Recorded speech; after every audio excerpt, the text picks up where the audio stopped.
그래서 제가 지난 3개월 동안 잠적을 했었잖아요. 그동안 제가 왜 안 나왔나 궁금해 하실 분이 있을 수도 있을 것 같아서 간단하게 썰을 풀어드리자면 일주일 동안 한 150억 원 정도를 잃었어요. 안녕하세요. 코로나에서 살아 돌아온 닥터지비입니다. 오늘은 그 3달 만에 돌아온 닥터지비가 아이폰 SE 언박싱을 한번 해볼게요. 한국에서 제일 먼저 아이폰 SE 언박싱 하려고 미국에서 사왔는데 한국 사람들이 다 받고 나서 일주일 있다가 집에 도착했어요. 코로나 때문에 그 미국에서의 물류도 지금 심각한 상황을 겪고 있습니다. 잘 아시다시피 애플 제품들은 그냥 뜯으면 되죠. 뜯으면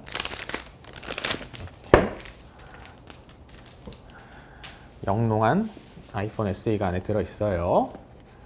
자, 어떻게 생겼나? 오, 이게 아이폰 SE는 잘 아시다시피 검은색이랑 흰색이랑 빨간색으로 나오죠? 그 중에서 제가 산 거는 이 정열적인 빨간색을 샀고요. 이 프로젝트 레드라는 거는 우리가 그 애플에서 빨간색 제품을 사면 판매 수익의 일부를 에이즈 치료제를 개발하는데 애플이 기부를 합니다. 자, 이렇게 이런 것들이 들어있고요. 사과가 빨간색이 들어있을 법도 한데 그냥 하얀색이 들어있고요. 자, 이 안에 이렇게 빨간색 아이폰 SE가 들어있습니다. 자, 어휴, 색깔이 아주 정열적인 빨간색인 것 같아요. 그리고 예전 세대 아이폰들이랑 조금 다른 게 그 아이폰 XS까지 있었던 아이폰이랑 글자 사라지고 아이폰 11 이후랑 마찬가지로 이렇게 글자가 없고 가운데로 사과 마크가 내려왔죠. 이게 다예요. 기본적인 그 외형은 예전에 아이폰 6, 6S 그리고 아이폰 7에서 사용하던 외형이랑 뭐 기본적으로 똑같아요. 크기 똑같고 모양 똑같고 정확히는 7 정도랑 되게 비슷하죠. 이게 아이폰 7이랑 아이폰 SE. 이게 사실 그 6년 된 폼팩터인데요. 아이폰 6가 2014년에 나왔기 때문에 그걸 아직도 우려먹고 있어요. 자, 이렇게 생겼고요. 이 아이폰 6 같은 경우에는 작년에 그 운영체제 업데이트 지원도 끊겼죠. 하도 오래돼서. 이렇게 겉은 되게 낡은 아이폰이지만 여기 장점이 이 아이폰 11 프로 제일 최신형 아이폰에 들어간 A13 프로세서가 들어가 있어요. 아이폰 11 프로에 들어간 것과 동일한 프로세서고 이게 사실 그 기본형은 55만 원에서 시작하는데요. 64GB 제품은요.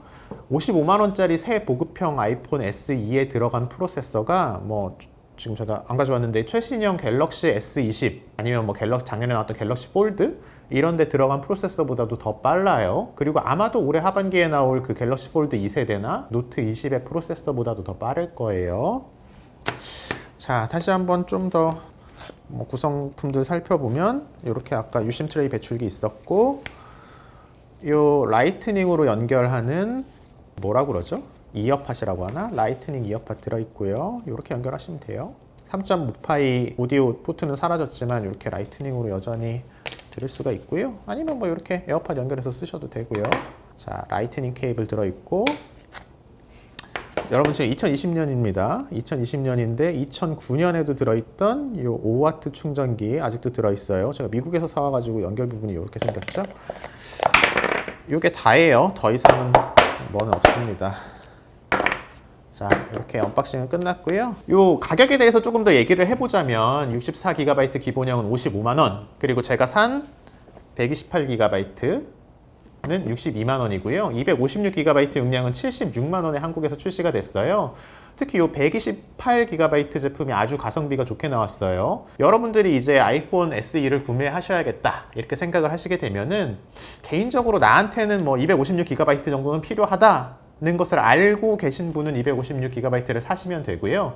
나 이거 뭐가 뭔지 모르겠어 라고 생각하시면 그냥 이 128GB 사시면 딱 맞습니다. 64GB는 세컨폰 용도가 아니면 메인폰으로 사용하실 생각이면 개인적으로는 매우 비추해요. 64GB로도 쓸 수는 있는데 지금 제 메인폰인 이 아이폰 11 프로가 64GB예요. 그렇게 사용을 하시면은 그 아이클라우드라고 클라우드 드라이브 있죠? 이쪽으로 사진이니 앱이니 뭐니를 그냥 엄청나게 업로드했다가 또 용량 부족하면 또 지웠다가 다시 쓰게 되면 또 다운로드 했다가를 반복을 하게 돼요.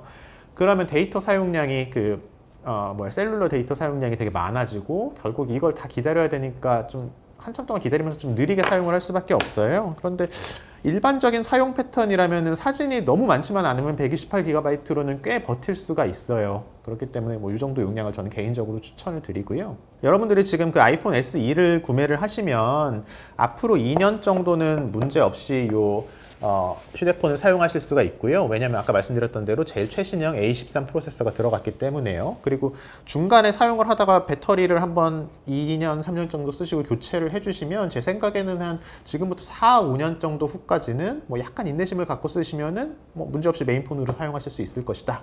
뭐 그런 생각이 들고요. 자, 카메라를 한번 보면은 이렇게 이건 아이폰 7이고요. 이건 아이폰 SE인데 이렇게 옛날 모델들은 카메라가 하나밖에 안 달려 있고 아이폰 XR도 그렇죠. 이렇게 카메라가 하나인데 보시면 요즘 나오는 것들은 다 이렇게 아이폰 11은 카메라 2개 달려 있고 11 프로는 3개고요.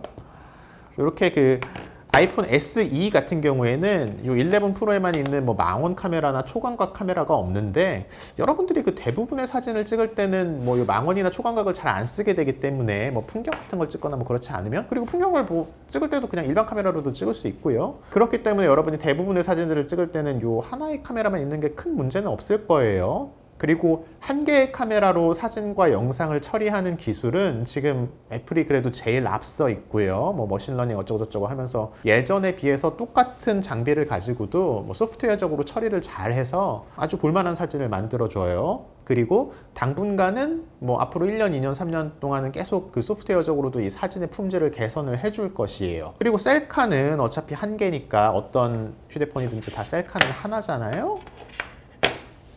그렇다 보니까 뭐 다른 폰이랑 뭐 SE랑 차이도 없고 또 아이폰의 셀카는 최고 수준의 품질을 가지고 있다고 알려져 있죠. 그 갤럭시 셀카처럼 자동으로 뭐 피부 마사지나 성형을 해주지는 않지만 사실적으로 피사체를 표현을 하는 데는 뭐 그걸 별로 좋아하지 않는 분들도 많으시겠지만 그래도 어쨌든 아이폰의 그 셀카는 최고 수준이다. 뭐 이런 게 알려져 있죠.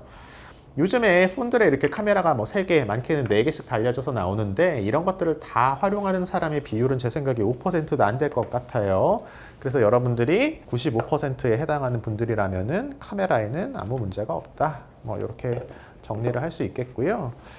이게 사용하다 보면 베젤이 꽤 넓어요. 위아래 요즘 뭐 2020년대인데 뭐 이런 베젤이 이 세상에 어디 있냐? 뭐 이런 얘기를 하실 수도 있는데 요런 넓은 베젤을 보면 그리고 화면은 4.7인치로 되게 작죠. 그런 게 좀 여러분들이 이제 사용하시다 보면 답답할 수가 있어요. 예전에 사용하시던 폰이 뭐 갤럭시에서 넘어오시는 분들이나 아니면은 뭐 아이폰 중에서도 뭐 7 플러스, 8 플러스 이런 거에서 이제 SE로 넘어오시는 분들은 화면이 좀 작다는 거를 이제 부담을 갖게 되실 수 있는데 뭐 큰 폰을 이게 작은 화면을 쓰다가 점점 큰 거를 사용하게 되면 뭐 그게 좋은지 모르는데 큰 폰을 쓰다가 갑자기 작은 폰으로 오면은 그게 확 느껴져요. 화면이 작다는 게.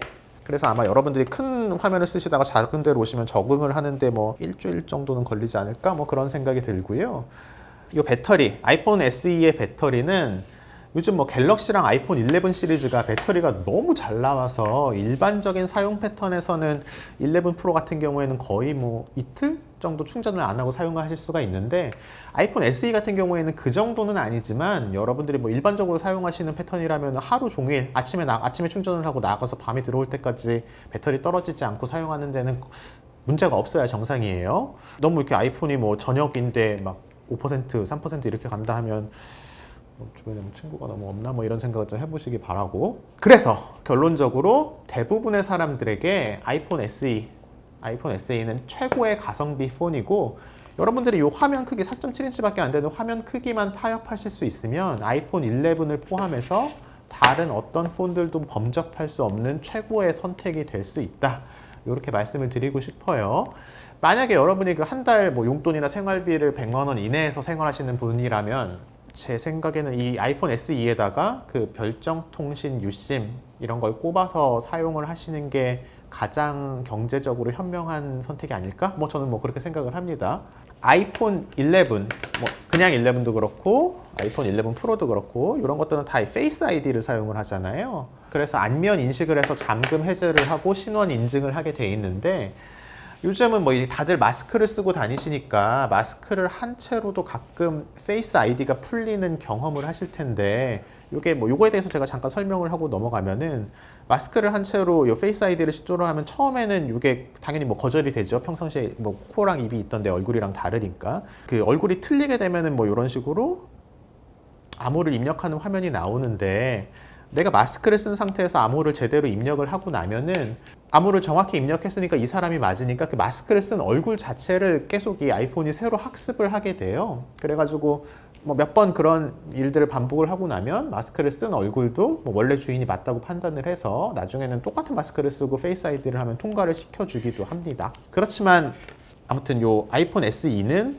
요 예전 모델들처럼 페이스 아이디가 아니라 여기 요 지문 인식, 터치 아이디라는 걸 사용을 하는데요. 요 아이폰의 지문 인식기는 갤럭시나 뭐 다른 안드로이드 계열의 그 지문 인식기 대비 인식 속도가 매우 빠르고 인식률도 높다는 거를 여러분들이 뭐 아이폰을 안 써보시던 분이 이제 본격적으로 사용을 하게 되면은 금방 체험을 하실 수가 있어요. 이렇게 페이스 아이디가 있고 터치 아이디가 있는데, 터치 아이디를 좋아하시는 분들도 있지만 솔직히 뭐 개인적으로는 그래도 뭐 페이스 아이디가 뭐 손도 안 대도 풀리는 페이스 아이디가 훨씬 편하고 좋기는 한데, 요즘처럼 이렇게 마스크를 낀 채로 생활을 많이 할 때에는 이 터치 아이디가 장점이 또 부각될 수도 있겠다, 뭐 이런 생각을 해보게도 됩니다. 그래서 제가 지난 3개월 동안 잠적을 했었잖아요. 뭐 새로 영상 업로드도 안 하고. 그래서 그동안 제가 왜 안 나왔나 궁금해 하실 분이 있을 수도 있을 것 같아서 간단하게 썰을 풀어드리자면, 제가 지난 3월 달에 일주일 동안 한 150억 원 정도를 잃었어요. 이게 제가 뭐 하루에 몇 억씩 왔다 갔다 하는 거는 사실 뭐 흔히 있는 일이어서, 뭐 주식시장이 많이 오르거나 내리거나 이러면, 그래서 그것까지는 별로 크게 신경을 안 쓰는데, 이게 3월 달에 이 코로나 때문에 주식시장이 폭락을 하면서 거의 뭐 매일매일 몇십억씩 일주일을 내리 잃고 나니까 그게 쌓여서 150억이 됐는데, 그러니까 좀 약간 좀 현타가 와서 제가 지금까지 유튜브 광고 수입이 150만 원도 안 되는데 150억이면 만 배죠. 여러분들이 뭐 그냥 어떻게 생각을 하면 1억도 큰 돈이고 10억도 큰 돈이고 100억도 큰 돈인데, 이 150억이라는 돈의 크기를 생각을 한번 해보면은, 이게 뭐 강남 이면도로의 빌딩을 은행 차입 없이 살 수 있는 돈이기도 하고, 여러분들 되게 좋아하셨던 맥프로 있잖아요. 맥프로 영상 여기 누르면 나오는 그 맥프로를 1000대를 살 수 있는 돈이고, 여기 아이폰 SE를 3만 대를 살 수도 있고, 국밥으로 계산하면 몇 그릇이나 200만 그릇이에요. 매일매일 하루에 국밥을 한 그릇씩 먹으면 7,000년 동안 먹을 수 있는. 자, 그래서 지금 뭐 한 2달 정도 지나서, 아니 뭐 이렇게 떠들어. 2달 정도 지나서 이제 잃어버린 150억 중에 100억 정도는 회복을 하고 좀 정신을 차리고 이렇게 다시 돌아와서 아이폰 SE를 들고 영상을 찍고 있습니다. 이제는 이렇게 다시 해봐야지, 열심히 열심히 유튜브를 해야지라는 생각도 하는데, 애초에 제가 뭐 유튜브를 뭐 돈 벌려고 했으면은 뭐 이게 돈이니까 생업이니까 꾸준히 할 텐데, 또다시 주식이 폭락하거나 영상 편집이 귀찮아지면 저는 어느 날 갑자기 또 사라져 버릴 수도 있습니다. 제가 또 영상이 안 올라오면 또 주식시장 요즘 상황이 안 좋구나 뭐 이렇게 생각을 하시면 되고요. 유튜브를 열심히 찍어서 제가 150억을 회복을 하려면 얼마나 열심히 유튜브를 해야 할까, 이런 생각도 해봤는데, 하루에 조회수가 10,000뷰가 나오는 영상을 매일매일 찍어서 1년이 되면 뭐 유튜브 수익이 한 400만 원 정도가 되고요. 그러면은 4,000년을 찍어야 4,000년을 찍어야 회복할 수 있는 돈을 일주일 만에 잃었습니다. 자, 여러분들 애플은 다시 뭐 본론으로 들어와서요. 애플은 왜 이렇게 좋은 폰을, 뭐 A13도 들어있고 뭐 앞으로 제가 아까 말씀드렸다시피 4, 5년 정도는 사용할 수 있을 거라는 이런 훌륭한 폰을 55만 원이라는 싼 가격에 팔까가 궁금할 수 있잖아요. 거기에 대해서 제가 좀 설명을 드려볼게요. 올해 봄에 애플 실적 발표를 하면서 사실 참 엄청 떠드네. Voiceover off. 이번 올해 봄에 미국의 뭐 애플이 원래는 나스닥 기업이었다고 지금 다우가 됐나? 아무튼 뭐 미국의 거의 모든 기업들이 코로나 때문에 실적이 악화가 돼서 안 좋은 실적을 발표를 할 거라고 다들 덜덜덜 떨면서 그 주요 기업들의 실적 발표들을 지켜봤는데요. 애플의 1, 2, 3월은 애플 기준으로는 2분기인가? 아무튼 뭐 봄 실적 발표에서 예상대로 아이폰은 매출이 많이 떨어졌지만 전체 애플 실적은 예상을 오히려 상회했고 매출도 코로나가 없었던 작년에 비해서 꽤 선방을 했어요. 그런 이유가 아이폰은 조금밖에 못 팔았는데 서비스 매출, 애플에서는 서비스 매출이라고 분류를 하는 그 섹터의 매출이 많이 늘었기 때문이에요. 여러분들 뭐 그 길거리 돌아다니시다 보면은 공짜폰, 뭐 테크노마트에서도 그렇고 뭐 어디 강남역에서도 그렇고 뭐 공짜폰이라는 말 많이 들어보실 텐데, 근데 생각을 상식적으로 해보면 이 세상에 뭐 공짜가 어떻게 있을 수 있겠어요? 아무리 중고의 후진폰이라도 뭐 정말 10원은 받아야 될 거 아니에요? 뭐 쓰레기는 아니니까. 그렇지만 공짜 폰이라는 것, 심지어는 리베이트를 주고 내가 폰을 사면 현금으로 얼마를 받기도 하잖아요. 이렇게 마이너스 가격에도 휴대폰을 파는 것은 나중에 통신사들이 통신료를 가지고 그 이상을 뽑아낼 수 있기 때문에 공짜 폰이라는 게 거래 시점에서는 존재할 수가 있는 거예요.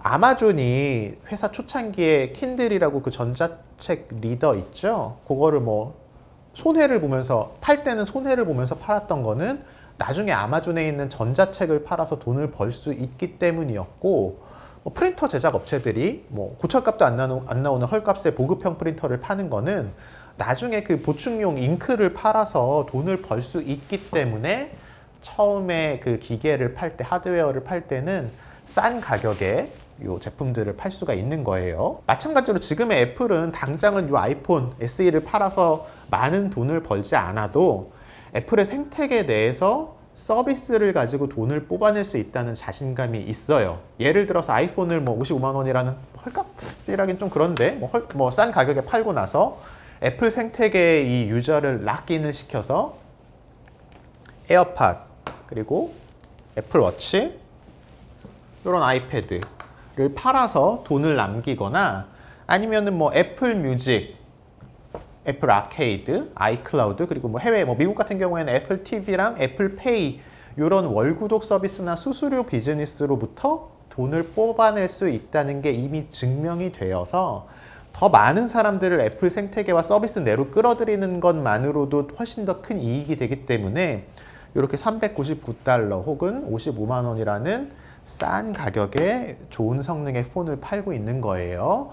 이렇게 좋은 성능으로 파는 거는 이 폰을 가지고 그 아이폰 유저가 뭐 4년, 5년 동안 꾸준히 애플의 서비스 비용을 내주면은 애플은 그동안 내내 그냥 구독으로 돈을 버는 거니까 이렇게 A13 프로세서를 넣어주는 거고, 이게 특별히 뭐 팀쿡이 해자라서거나 뭐 이런 이유는 아니고, 애플이 이제 하드웨어뿐만 아니라 소프트웨어나 서비스 매출도 탄탄한 사업 모델을 갖추게 돼서 이렇게 최신형 프로세서를 넣어준 싼 폰을 우리가 구경을 할 수 있게 되는 것이다. 앞으로 이제 뭐 휴대폰 업계가 어떻게 변하냐를 조금 예측을 해보면, 기본적으로는 이제 iOS의 점유율이 안드로이드 대비 꽤 늘겠죠. 예전에 한국에서 아이폰을 쓰던 이용자들 입장에서 생각을 해보면 앞으로 아이폰 앱이 더 빨리 업데이트가 된다는 인상을 받게 되실 거예요. 그래도 한국 내에서는 안드로이드가 주류고 아이폰은 꽤 비주류여서 뭐 개발자라든지 뭐 그냥 소프트웨어 업체에서도 일단은 안드로이드용으로 프로그램을 먼저 만들고, 아이폰은 좀 상대적으로 iOS용으로는 상대적으로 덜 신경을 쓰고 덜 뭔가 노력을 기울여 왔는데, 점점점 이 아이폰 SE 때문에 그 아이폰 유저 숫자가 늘어나면서 뭐 이쪽 iOS 쪽으로도 뭔가 빨리 업데이트를 해주고, 예전에는 만들지 않았던 게임도 아이폰용으로도 만들게 되고, 그런 변화를 여러분들이 이제 볼 수 있게 되실 겁니다. 사이즈를 아이폰 SE와 뭐 다른 폰들 간에 비교를 해보면 앞에서도 보여드렸지만 뭐 같은 무게 같은 사이즈예요. 아이폰 6와 SE, 그리고 아이폰 7과 SE는요 플러스 말고 그냥 7. 아이폰 10과 비교를 해보면 이런 느낌이고요. 맥스와 비교를 해보면 이렇죠. 이거는 4.7인치, 그리고 아이폰 10과 뭐 아이폰 11 프로, 아이폰 10s는 5.7인치였죠. 그리고 맥스는 6.5인치라 이렇게 화면 크기에 차이가 나고요. 아이폰 11 같은 경우에는 6.1인치여서 사실 사이즈 순서대로 얘네들을 배열을 해보면 어떻게 해야 되냐, 이런 느낌이 되는 것이죠. 4.7인치의 아이폰 SE, 5.7인치의 아이폰 11 프로, 6.1인치의 아이폰 11, 6.5인치의 아이폰 11이나 10s 맥스 이런 정도의 차이가 있다. 걸 보여드릴 수 있을 것 같고요. 닥터즈비 채널은 워낙 방수가 중요하니까 방수에 대해서 좀 설명을 드리면은 아이폰 이번 SE 같은 경우에는 방수 등급은 IP67인데 요 아이폰 11이나 11 프로 그리고 이런 갤럭시 S 시리즈들은 IP68 등급이에요. 그리고 아이폰 10s도 68이었고요. 그것 대비 이렇게 아이폰 10과 이 자리에는 없지만 10R 그리고 7, 8 같은 경우에는 IP67 등급이고요. 이렇게 아이폰 6 시절에는 방수가 되지 않았었죠. IP67 등급에 대해서 좀 더 현실에서의 그 감 같은 걸 좀 설명을 드리자면 물로 잠깐 수도꼭지에서 나오는 물로 너무 세게 틀지만 않으면 좀 화면 씻고 앞뒤로 씻고 그러는 건 별 문제 없고요. 개인적으로 이 아이폰 7은 4년 전에 산 이후로 제가 쭉 비눗물로 수시로 이렇게 씻었는데 운이 좋아서인지 지금까지 아무 문제 없이 사용은 하고 있어요. 그런데 이 아이폰 10 같은 경우에는 제가 비눗물로 막 닦다가 침수가 돼서 74만 원인가 75만 원인가를 주고 수리를 하기도 했었으니까 여러분들 그냥 제가 IP67은 비눗물로 씻어도 된다고 해서 그냥 다 따라하지는 마시고 여러분들의 판단 하에 위험을 감수하고 위험과 청결 사이에서 잘 균형을 이뤄보시기 바랍니다. 이제 저는 이 새로운 아이폰 SE를 메인폰으로 당분간 사용을 하면서 실사용 소감을 별도 영상으로 여러분들에게 전해드리도록 하겠습니다. 끝까지 시청해주셔서 감사하고요. 저는 바로 다음에 아이패드 프로용 매직 키보드 언박싱 리뷰로 찾아오도록 하겠습니다. 감사합니다. 지금까지 닥터집이었습니다.